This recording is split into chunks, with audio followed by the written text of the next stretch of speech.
अस्सलाम वालेकुम जी, उम्मीद करता हूँ आप सब खैरियत से होंगे। आपको ताजी व्लॉग्स में खुश आमदीद कहता हूँ। पहले दोस्तों, आज का हमारा टूर टेक्सला म्यूजियम का है और आज मैं आपको टेक्सला म्यूजियम के बारे में छुपे हुए राज बताने वाला हूँ, आपको आगाह करने वाला हूँ। आज से तकरीबन 2000 साल कबल मौजूदा पाकिस्तान में गंधारा तहजीब के नाम से एक बस्ती आबाद थी जो कि बहुत मुनज़्ज़म लोग थे और उनके साथ जुड़ी चीज़ें आज भी टेक्सला म्यूजियम में महफूज हैं। तो इंशाल्लाह आपको एक एक करके वहाँ की गंधारा तहजीब की वाक़यात दिखानी है और उससे हटकर वहाँ के जो स्टूपाज हैं वो आपको इंशाल्लाह दिखाऊंगा। तो व्लॉग होने वाला बहुत ही इंटरेस्टिंग, तो आपने मेरे साथ जी। तो फाइनली अल्हम्दुलिल्लाह हम लोग म्यूजियम पहुँच रहे हैं और यहाँ पे भाईजान बैठे हैं। अस्सलाम वालेकुम, कैसे हैं भाई? ठीक है, खुला है म्यूजियम? नहीं, म्यूजियम 2:30 बजे 2:30 बजे खुलेगा। अच्छा चले, क्या नाम है भाई का? अंसर। ठीक है अंसर भाई। म्यूजियम अभी बंद है, 2:30 बजे खुलेगा।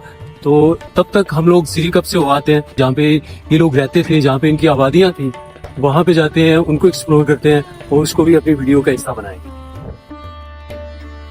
जैसे ही आप टेक्सला म्यूजियम से निकलकर खानपुर रोड की तरफ जाते हैं तो रास्ते में आपको आसारे कदीमा सिरकप का बोर्ड दिखाई देता है और इसी बोर्ड के बिल्कुल सामने राइट साइड पे सड़क अंदर जाती है और ये सड़क आपको सिरकप लेके जाती है जो गंधारा तहजीब का एक शहर हुआ करता था। तो मैं ऑलमोस्ट करीब पहुंच आया हूँ। गंधारा तहजीब की जो आबादियाँ हैं, जो बस्तियाँ, वहाँ पे पहुंच आया हूँ। यहाँ पहुँचना बहुत आसान है और बस एक चीज का ख्याल रखिएगा, यहाँ पे कुछ बोर्ड नस्ब हैं। जब आप आए तो इन्हें गौर से पढ़िएगा और इन पर जो हिदायत लिखी हुई हैं उन पर अमल भी करना है आपने। यहाँ से आप शहर के अंदर दाखिल होते हैं और ये शहर का फ्रंट व्यू है और ये उस वक्त के शहर का सदर दरवाजा था, यानी कि मेन दरवाजा था। उस वक्त भी ये लोग अपने शहरों में सिक्योरिटी का इंतजाम करते थे।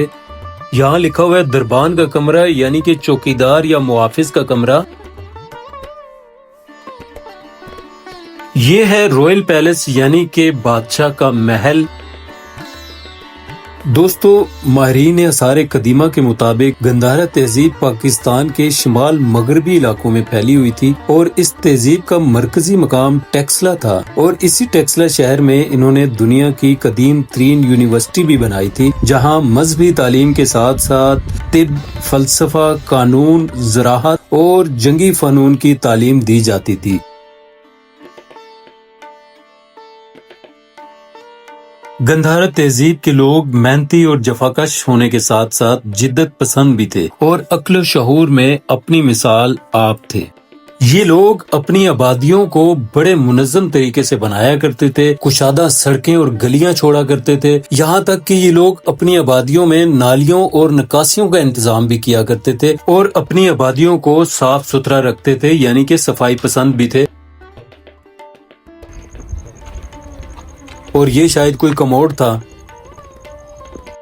इस कंस्ट्रक्शन को देखकर आपको इनकी जहानत का अंदाजा हो रहा होगा कि किस कदर खूबसूरती के साथ ये लोग कंस्ट्रक्शन किया करते थे। 1 इंच पत्थर अंदर या बाहर नहीं होता था। उस वक्त सीमेंट भी नहीं था, लेकिन किस कदर मजबूत बिल्डिंग्स ये लोग बनाते थे। अगर इनके हाथ सीमेंट लग जाता तो सोचिए फिर ये लोग क्या करते। ये इनकी इबादत गाह है जिसे स्तूपा कहा जाता है।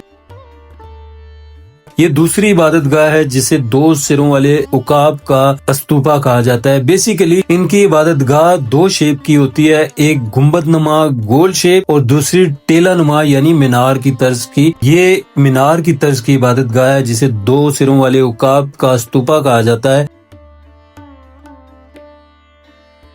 जब इनका कोई मजहबी पेशवा मर जाता था तो ये लोग जहाँ पर उसे दफनाते थे वहीं पे ये लोग स्तूपा बनाते थे और इसी स्तूपा के गिर्द ये लोग तवाफ किया करते थे।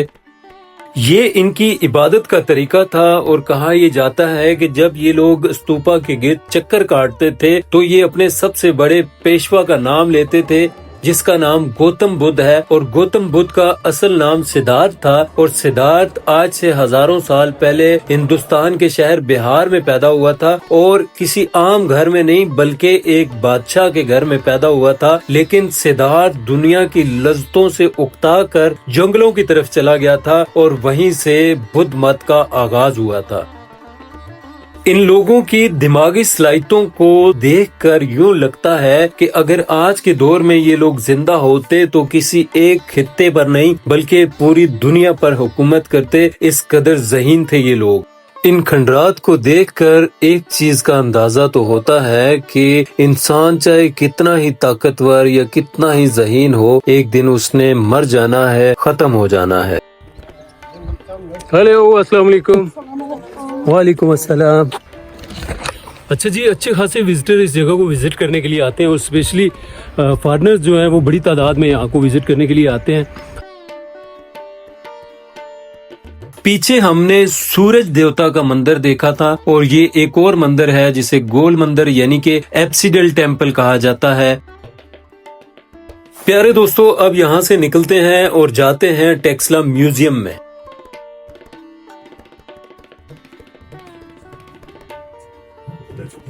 السلام علیکم جی، 2 ٹکٹ دے دیں بھائی۔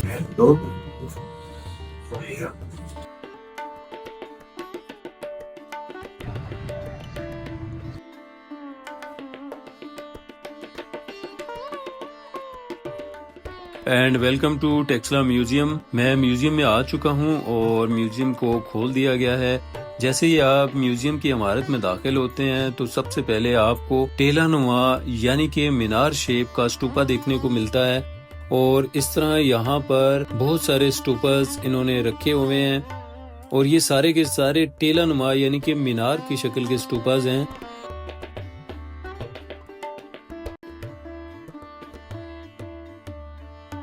اور یہ ہے مہاتما بدھ کا بت، جسے پتھر کو تراش کر بنایا گیا تھا، اور یہاں پر مہاتما بدھ کے بہت سارے بت موجود ہیں۔ ٹیکسلا میوزیم کو 1912 میں برطانیہ حکومت نے تعمیر کیا تھا۔ جب برطانوی آرکیولوجسٹ نے کھدائی شروع کی تو انہیں آثار قدیمہ یعنی کہ گندھارا تہذیب کی باقیات ملی، تو انہوں نے سوچا کہ کیوں نہ ان باقیات کو عوام میں دکھایا جائے۔ تو اس مقصد کے لیے مختلف شہروں پشاور، لاہور، ٹیکسلا اور کراچی میں گندھارا تہذیب کی باقیات دکھانے کے لیے باقاعدہ طور پر میوزیم بنائے گئے ہیں، اور ان میوزیم کے اندر گندھارا تہذیب کی باقیات کے علاوہ کوئی دوسری چیز نہیں رکھی گئی۔ صرف اسی مقصد کے لیے یہ میوزیم برطانیہ حکومت نے تعمیر کروائے تھے۔ ٹیکسلا میوزیم میں گندھارا تہذیب کے نوادرات میں گوتم بدھ کے مجسمے، کھانے پینے کے برتن، قیمتی پتھر، زیورات، اوزار اور حکمت کا سامان دیکھنے کو ملتا ہے۔ اس خوبصورت سی دلہن کے بارے میں میرے پاس کوئی نالج نہیں، کیونکہ یہاں پر اس کے بارے میں کچھ بھی نہیں لکھا ہوا۔ اور حیرت کی بات یہ ہے کہ اس خوبصورت سے میوزیم کے اندر کوئی بھی گائیڈر دیکھنے کو نہیں ملتا جو عوام کو ان نوادرات کے بارے میں بتا سکے۔ اور مجھے بھی، کیونکہ میں پہلے بھی بہت دفعہ آ چکا ہوں اس میوزیم میں، آج کی طرح مجھے پہلے بھی کبھی کوئی گائیڈر نہیں ملا۔ لیکن اچھی چیز یہ ہے کہ یہاں کا سٹاف بہت کوآپریٹو ہے، اور صرف 20 روپے میں آپ اس خوبصورت سے میوزیم کو وزٹ کر سکتے ہیں۔ یہاں پر صاف صفائی کا بھی بڑا خاص اہتمام کیا جاتا ہے۔ ناظرین، گندھارا تہذیب کا وجود حضرت عیسیٰ علیہ السلام کی پیدائش سے بھی 500 برس پہلے کا ہے۔ ان کا ذریعہ معاش سنگ تراشی، کھیتی باڑی اور تجارت پر منحصر تھا۔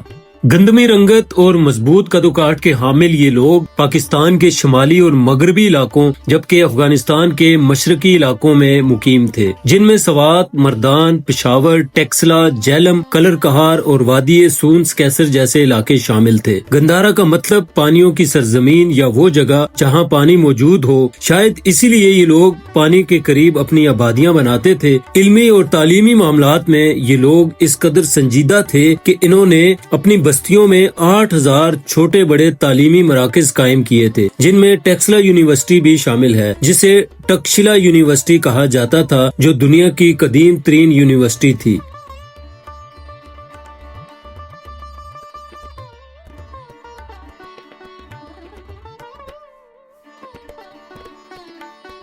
یہ اس وقت کی کرنسی تھی۔ السلام علیکم جی، کیسے ہیں جی آپ؟ نام بتائیں اپنا۔ وہیب اللہ، کہاں سے ہیں؟ اچھا، اور آپ؟ رحید، آپ بھی اتار سے ہیں؟ اور سر آپ؟ فہیم۔ ماشاء اللہ، ماشاء اللہ۔ مانی بھائی ہیں، تھینک یو۔ کیسے ہیں آپ؟ ٹھیک ہے۔ جی تو دوستو میں میوزیم سے باہر آ چکا ہوں اور یقین جانے کہ یہ نوادرات اور یہ کھنڈرات دیکھ کر عجیب سی کیفیت طاری ہو جاتی ہے۔ گندھارا تہذیب آج کی دنیا کو ایک میسج ضرور دیتی ہے کہ تم جتنی بھی ترقی کر لو، بلند و بالا عمارتیں بنا لو، مگر ایک دن تمہاری بستیاں بھی کھنڈرات کی شکل میں تبدیل ہو جائیں گی اور تمہارا نام لیوا کوئی نہ ہوگا۔ خیر دوستو، اگر آپ نے اس میوزیم کو وزٹ نہیں کیا تو لازمی وزٹ کیجئے گا۔ اس کا احاطہ بڑا کشادہ اور وسیع ہے اور یہاں بچوں کے کھیلنے کے لیے جھولے وغیرہ بھی موجود ہیں۔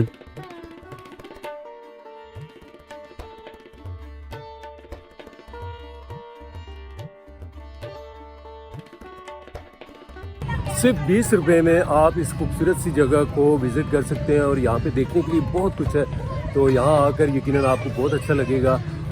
پیارے دوستو، اپنے ولاگ کو یہاں پر اینڈ کروں گا۔ اپنا رکھیے گا بہت سارا خیال، ملتے ہیں ایک نئے ولاگ کے ساتھ۔ اللہ نگہبان۔